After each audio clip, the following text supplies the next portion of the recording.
My name is Meridiana. I'm born of the best stock. I have ever striven above all for this, to find a man in every way my peer, so that I could count on him worthy to pluck the first flowers of my maidenhood. But until thou camest, I had discovered no one who did not lack something of what I craved.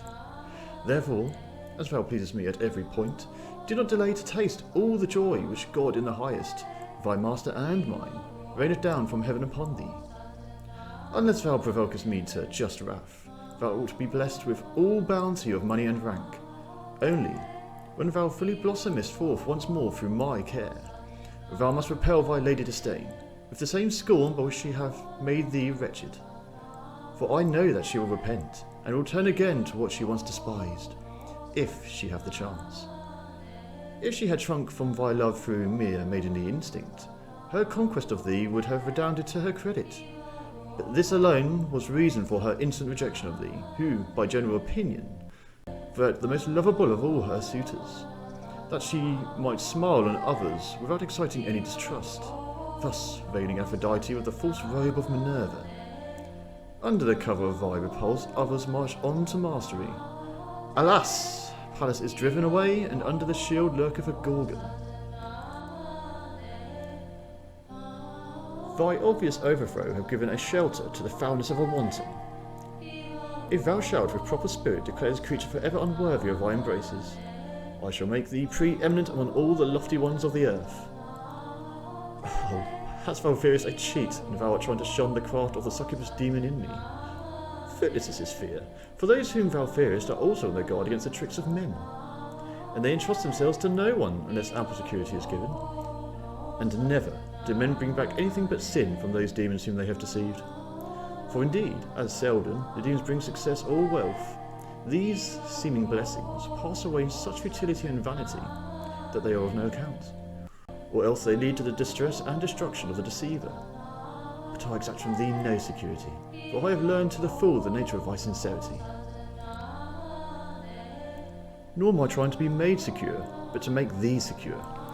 I am glad to give thee everything, and I want thee to carry all this away before our union, and often to return for more until thou shalt have proved by discharging all thy debts that it is not fairy gold, and thou shalt not fear to make just return for the outliers of true love. I desire love, not sovereignty, nor indeed do I wish to be thy equal, but thy maidservant. In me thou wilt find naught which will not to thy senses smack of love. True judgment can detect in me no token of enmity.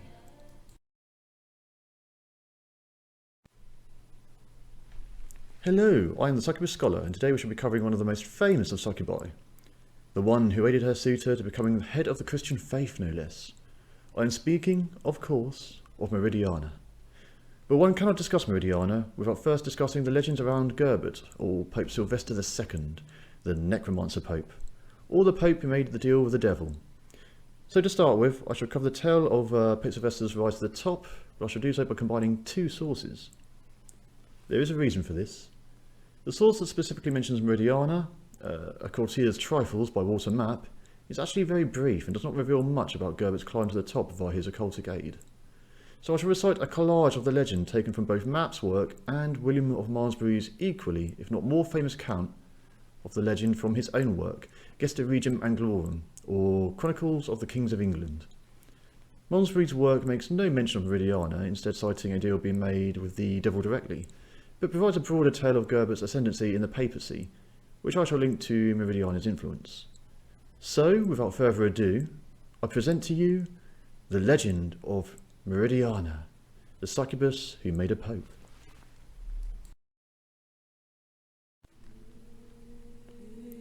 Heartbreak. We have all felt it to some degree, usually in the cusp of adulthood. How many of you knew the one who you were certain you were destined for, who you were utterly besotted with and dreamed of marriage and family life with, their beauty, words and smile leaving you enraptured every day, until at last you pluck up the courage to confess your feelings to them?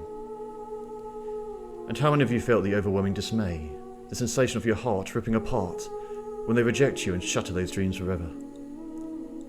This is how it was for Gerbert at his lowest point. A young man of Burgundy, he was already growing a reputation as a fast learner, and showed promise of becoming a much-sought scholar. Then he caught sight of a woman, a daughter of the Mayor of Rheims no less, and he was utterly in love. Thinking to woo her with his repute and good standing, he made his advances, and was cruelly rejected. The rejection shook Gerbert to the core. Utterly heartbroken, he lost all appetite for his studies. He became sluggish in his efforts, took little joy in the companionship of friends and family, lost all care for his property and finances. He ceased to bathe, ceased to care for himself or anything beyond the indulgence of his own anguish. His servants left him, his friends fled, and family forsook him. The few that did remain in contact exploited his dulled senses, robbing him of his wealth until he spent his days ungroomed and impoverished in his abode, unable to shake himself from his self-pity, unable to move on from his desire for the woman who was so swift to decline his affections. One day, at noon, ravaged with hunger, his thoughts distant, Gerbert left the city and wandered into the forest. He continued deep into the wilderness, his senses lost to the poisonous addiction of self-loathing. Eventually he reached the heart of the forest where he came upon a grove, and within that grove was a sight indeed. For here, in the very heart of the forest, he found a woman of wondrous beauty, sitting upon a great cloth of silk with a huge heap of money before her. He tried to slink away undetected, for he feared a phantom or a trick. But calling him by name, she bade him trust her, and with the appearance of pity promised him the present sum, and as large a store of wealth as his heart could desire, if he would only disdain the mayor's daughter who had spurned him so haughtily his suit, and would attach himself to her, not as to a sovereign lady, but as to a mistress of his own rank. Meridiana said these and many things to like purpose, although needless, for Gerbert, greedy for the things that he had lost, snatched her with hearty assent almost in the midst of her words. Eager to escape through plenty, the thraldom of poverty, and to enter with speed into the pleasing peril of Venus. Hence the suppliant promised all, and plighted his troth and, what was not asked, joined to his oath kisses, leaving inviolate all else that pertains to chastity. Gerbert would return to the city, laden with the riches gifted to him by Meridiana, but already his keen intelligence began to return. He did not flaunt his wealth and cause people to question the source of his sudden fortune, but paid off his debts slowly, over time. Once paid off, his wealth would then grow to surpass that which he had before his decline, thanks to Meridiana's secret counsel. He amassed coin, cloths, servants, and more.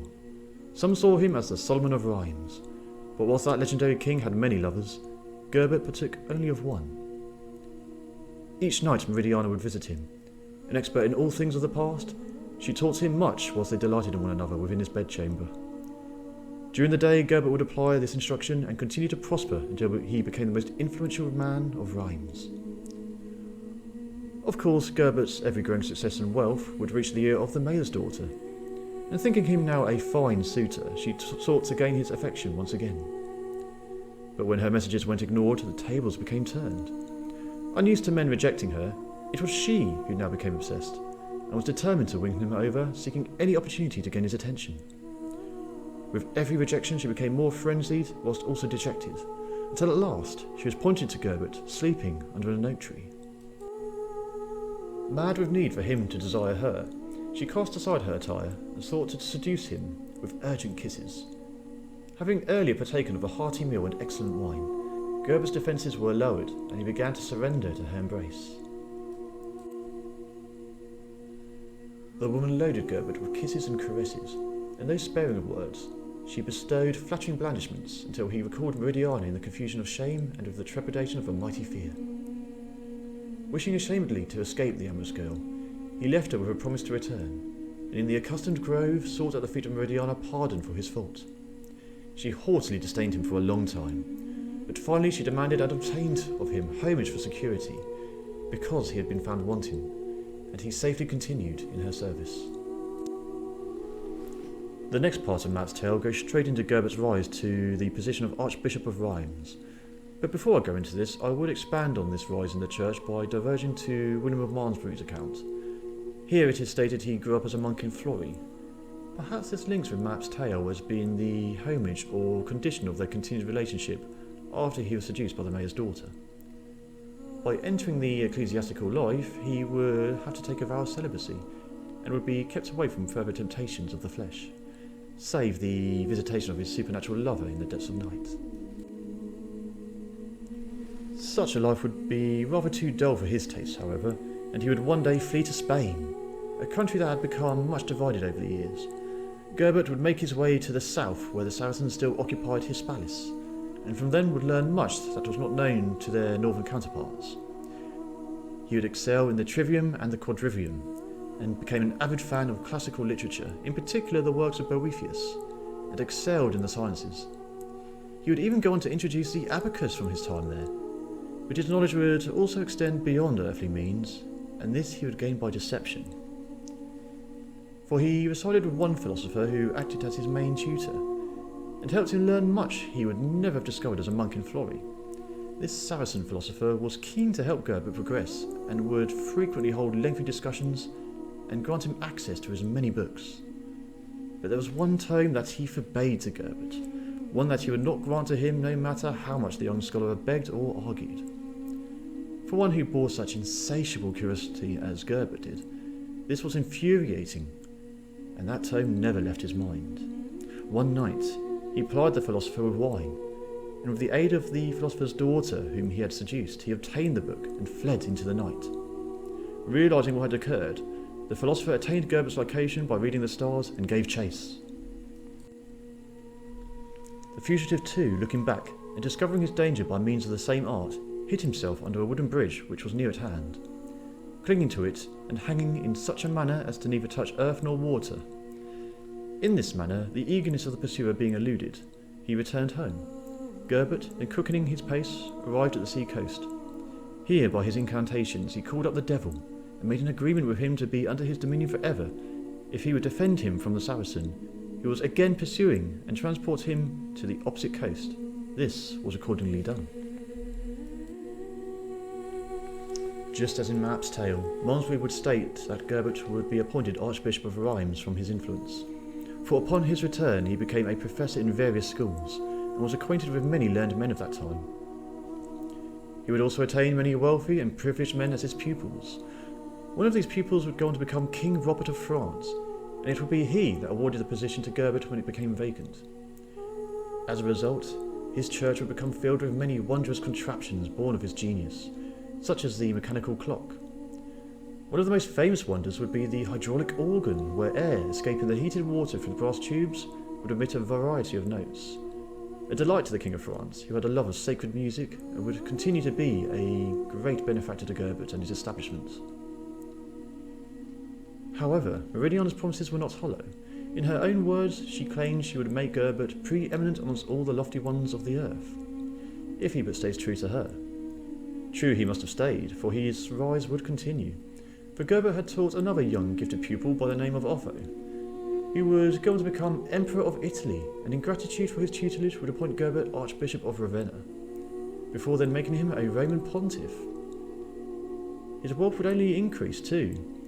Through his growing skill in necromancy, he located the buried treasures of ruins of forgotten ages.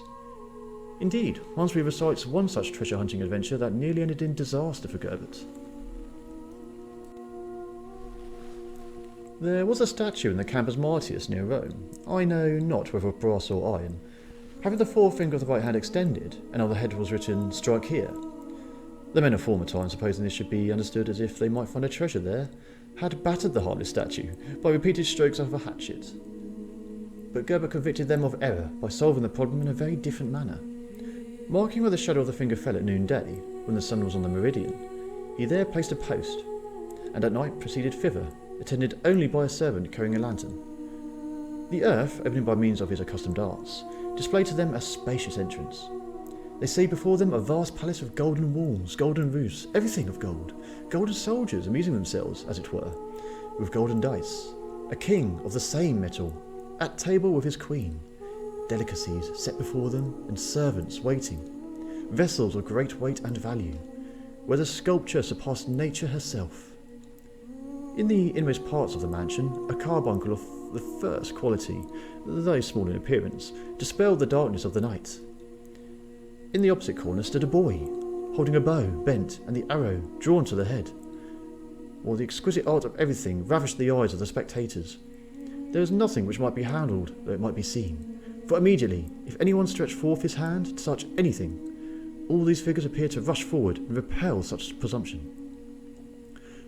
Alarmed at this, Gerbert repressed his inclination, but not so the servant. He endeavoured to snatch off from a table a knife of admirable workmanship, supposing that in a booty of such much magnitude, so small a theft could hardly be discovered. In an instant, the figures, all starting up with a loud clamour, the boy let fly his arrow at the carbuncle, and in a moment all was in darkness. And if the servant had not, by the advice of his master, made the utmost dispatch in throwing back the knife, they would have both suffered severely. In this manner, their boundless avarice unsatiated, they departed, the lantern directing their steps. Perhaps the most legendary of Gerbert's contraptions was the mechanical head that could answer any question with the dichotomous yes or no by noting the patterns of the stars. When he asked if he would become Pope, it was the affirmative, and sure enough Meridiana's promise would come to be, for Gerbert would at last succeed Gregory V, taking the name Pope Sylvester II. Perhaps Pope Sylvester knew that there would be a price for all the favour his unnatural mistress had provided him, and having now reached the peak, sensed that the cost of his relationship with the infernal would soon be enacted. In Malmesbury's account, he would ask it of his mechanical head, perhaps to confirm what Meridiana had warned of him in Map's tale, that should he ever sing Mass in Jerusalem, he will die. The answer seemed simple. He would not take the pilgrimage to Jerusalem, and thus spare himself such a fate. But, contrary to popular belief, the devil does not get his way by lying. Demons are incredibly honest, deceivingly so. For he made to Santa Croce in Jerusalem, in Rome, to read Mass, or translated better known as the Basilica of the Holy Cross in Jerusalem. When he entered and gave Mass, he espied Meridiana amidst the pews, clapping her hands in delight at the thought she would soon lay claim to his soul. Sylvester realised the deception and began to sicken soon after. In Malmesbury's account, he meets a grisly end, repenting and raving madly until he convinces the clergyman to take him apart as atonement for his sins. A version that does not correlate with reality, for Sylvester rests in his tomb to this day. Hence I find Map's ending more fitting.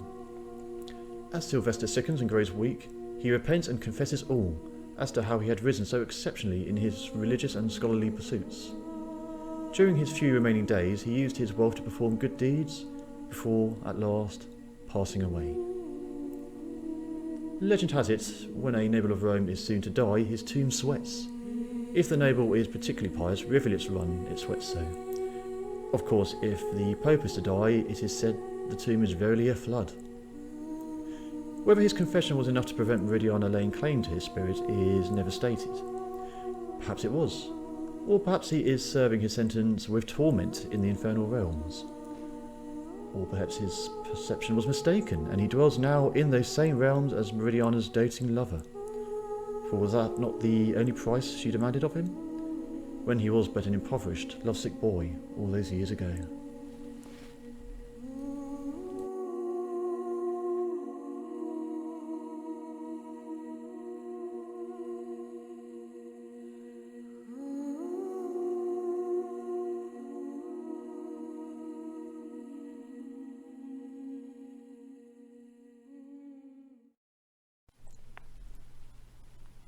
So, that was my rendition of the legend of Meridiana and Sylvester, done by combining what is, to my mind, the two most famous legends of the Necromancer Pope.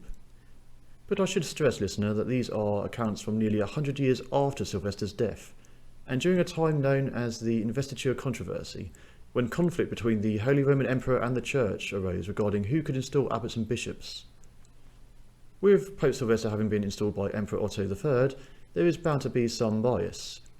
Indeed, in Malmesbury's account, he admits that there are those who claim the legend of Sylvester is but the typical smearing of those who are intellectually gifted, although Malmesbury would make it clear that he believes it was the devil's influence, perhaps indicating that he was on the side of having the cardinals name the Pope rather than the nobility, who tended to be bribed for positions.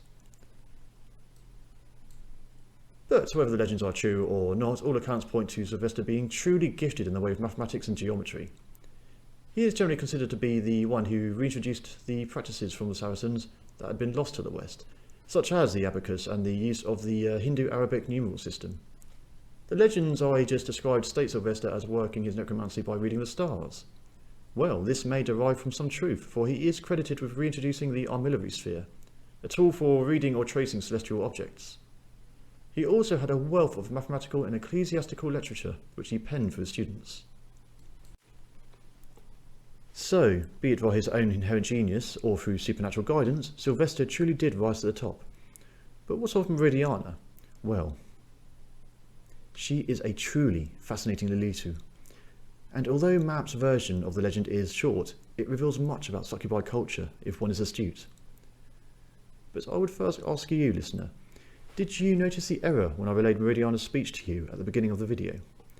She mused if Gerbert feared the succubus demon within her, as I stated it, but the text states incubus. This intrigued me, so I obtained a copy of Crottia's Trifles in its original Latin form. As I found in my research, one must be careful of translated works, for they are often full of errors or adapted to the writer's fancy. In Latin it is stated as Timus forsitent illudi et succubi demonis in mire vitari tendis augusius. Succubi, not incubi. Why the translator opted for incubus rather than succubus, I cannot say, save that perhaps incubus was the general term for demon in Latin, so it was more fitting. If the translator did not have the knowledge of the distinction between the two, he may have assumed the more common word incubi. With Succubi here, and a clear indication that Meridiana is female and Gerbert's lover, I believe her to indeed be a succubus, one of Lilith's children. Perhaps one of the most intriguing parts of the tale is Meridiana's very name. Remember, the text is originally in Latin, and it states Gerbert went out of the city to the forest at noon, or meridian in Latin, before Meridiana is introduced. Succubi are typically given as creatures of the night, and yet here Meridiana not only appears in the height of day, she is named after it. This shows that succubi are not bound to appear only during the night and can roam the days also. Indeed, I believe this could be used to link them to the noonday demons that some historical texts account. Certainly the victims of these demons bear similar symptoms as those of succubi, becoming lazy, lethargic and distracted at the sun's zenith. Perhaps these noonday demons are but succubi, feeding during the daylight hours. If that is the case, Gerbert was fortunate that Meridiana was not seeking a victim to feed from, but a lover worthy of her affections and guidance. And there is the other intriguing aspect. In the modern age, there is a tendency to view the Lilitu as supernatural harlots, and whilst it cannot be denied they are skilled in that area, many a fool has sought to call upon them for a one-night stand, only to have their lives ruined. They are very whimsical creatures who follow their lusts, but do occasionally attach themselves to one whom they have taken a liking to. In this case, Meridiana to Gerbert. For those of you who have seen my previous videos, you may be aware of my workings using Liebe Lilith by Donald Tyson, which provides a means of calling upon the Lilitu as lovers and tutors. A dangerous endeavour, as alas, for the majority they will be uninterested and simply sport with them. But for the few who gain their interest, they offer a wealth of knowledge and material riches in return for devotion. Devotion, but not as in a slave to an owner or a worshipper to a goddess, however, but as in a husband to a wife, as in a loving relationship. Meridiana herself states in Map's recounting that she seeks love, not sovereignty, but she also acknowledges God as her master. For those unacquainted with succubi lore, this might come as a shock, since they are supposedly evil beings that seek to corrupt all. But for those who have researched the mythology of Lilith and her king, particularly via Jewish Kabbalah and the like, it will come as less of a surprise. Even before Satan became romanticised in the likes of Milton's Paradise Lost, in some earlier medieval texts, demons acknowledge that God is the most powerful and they shall never be able to overthrow him. An example that comes to mind is Christopher Marlowe's play of Faust, based on Goethe and bearing remarkably similar traits to this legend. Mephistopheles openly admits God as all-powerful and regrets never being able to set eyes upon paradise again. In the Alphabet of Ben Sira and the Treaty of the Left Emanation, Lilith is the product of God, and even her husband, Samael, is often depicted as an angel who serves as the severity of God, meting out punishment to those deserving in his name. In legends I shall explore in a later video, Lilith manages to become wed to God himself.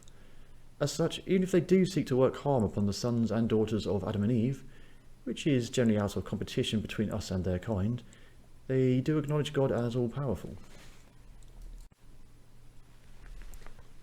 So Meridiana selected Gerbert over the others she found wanting to become his spirit lover, visiting him at night not only to consummate their union, but to teach and guide him that he may ascend on the material plane. Another interesting point is that Meridiana makes clear early when introducing herself to Gerbert as a prospective lover that she is of good stock. This suggests that, just as the nobility of that time, as they often do in the modern age, succubi place great import upon their lineage. For those who are only familiar with the medieval take on the succubus, particularly with regards to Kramer's Malleus Maleficarum and those who influenced him, this may be rather confusing, for the Christian stance was that only those of God can create life. But as my previous videos have shown, other myths support the very opposite, with Lilith encouraging her daughters to breed and bring forth more children under her dominion. Indeed, Lilith herself nearly overran the world with her children, from her own womb before she was made barren or cooled, as the Emek Mahalek put it. As such, it would be unsurprising if succubi hold high esteem for those born of the most promising lineages. I mean, it stands to reason that those who can trace their origins to Lilith when she still bore children, or to Narmar or Agrat, would hold higher esteem in the infernal courts than those born of Lilitu with lesser renown. Indeed, I find it intriguing as to what the lineage of Meridiana may be, that she so proudly boasts it early on. A shame it's not specified, though her relation to the Noon could be a clue. The clophotic sphere of Phrygian is often seen as the solar sphere, the clipper of the black sun by various occultic circles, such as the Dragon Rouge. It is the sphere where the mages can achieve illumination and establish contact with their spirit guide. Perhaps Gerbert reached this sphere and as a result achieved contact with Meridiana. Certainly with her name meaning noon, it implies that this is the clipper where she dwells. I have come across some online articles, honestly with little evidence, linking Aishif's synonym to this sphere, although there are just as many more claiming she resides in Satariel, or is in fact Lilith and as such rules Gamaliel. As the Sephiroth Tiferet, illumination is achieved through meditation and balance. As the sphere of the disputers, Phrygian, it is achieved through the ecstatic, by antagonising the mind with frantic dance and sexual stimulation, until those parts of us locked away are revealed, a method the succubi excel at assisting with.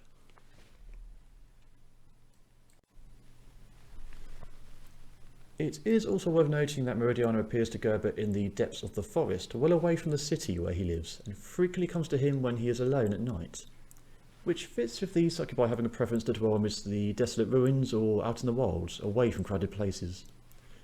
As often stated in other tales concerning Lilith and her king, as mentioned in previous videos, such as the Pesachim 112b, see my accurate video for that one. As alluded to earlier, both Malmesbury's and Mapp's version of the legends bear the typical traits of a tale concerning Faustinian pacts, where the conjurer summons the devil and bargains his or her soul in exchange for knowledge, wealth and or power. More often than not, these are cautionary tales, with the conjurer getting what they asked for, only to regret it when it comes time to fulfil their end of the bargain. Malmesbury's version fits this trait classically, with Gerbert promising to serve the devil eternally for salvation from his pursuer. But Mapp's version involving Meridiana is unusual, in that she clearly states she means no deception and seeks only loyal devotion, as would be expected of him to a wife. Indeed, fascinatingly, she states that just as we fear deception from her kind fear deception from mortals.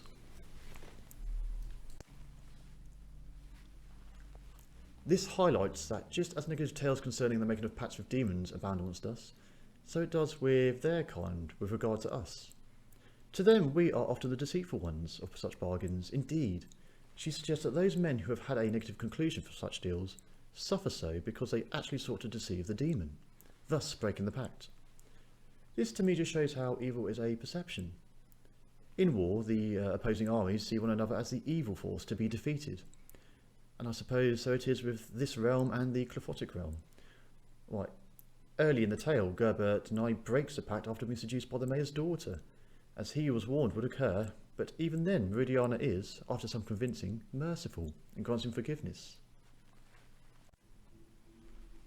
At face value, one might see a negative take towards Meridiana toward the end of the tale, where she appears to Gerbert and claims their pact comes to an end with his life when he sings Mass at Jerusalem, deceiving Gerbert into thinking it the city to the east rather than the basilica he would attend in Rome. But was it deception or just misunderstanding? Certainly the way she claps her hands eagerly suggests she looks forward to his end, but out of evil hunger for his soul, or for his companionship in her realm? It's never really iterated.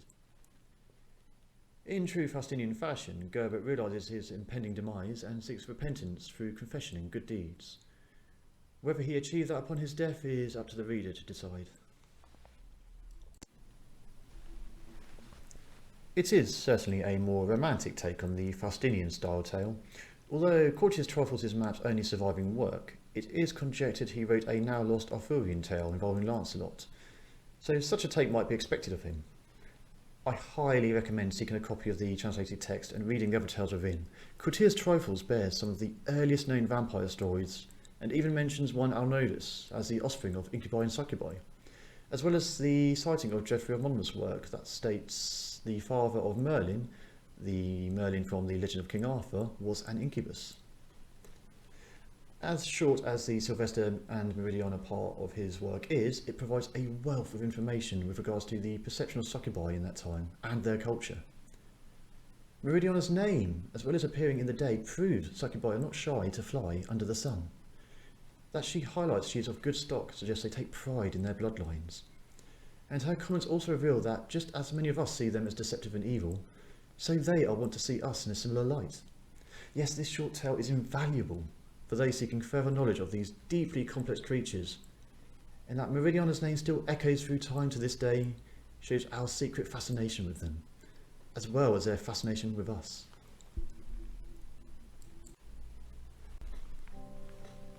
Thank you for listening. Like many videos concerning succubi, I found most pertaining to Sylvester and Meridiana to be incredibly wanting, so I've tried to provide something a bit more in-depth and worthy of one of the most famous and renowned of the succubi.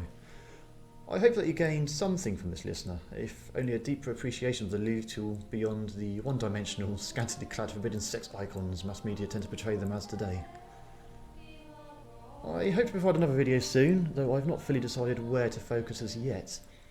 I'm leaning towards doing something on the incubi, perhaps Samael, or exploring some of the other legends around Lilith, such as her confrontation with the prophet Elijah and the secrets of the names she reveals. As always, I'm guided by my own spiritual patron in such matters. But if you have a preference, listener, please let me know and I will see if I can direct our focus in that direction. But until then, may Lilith grant you pleasant dreams.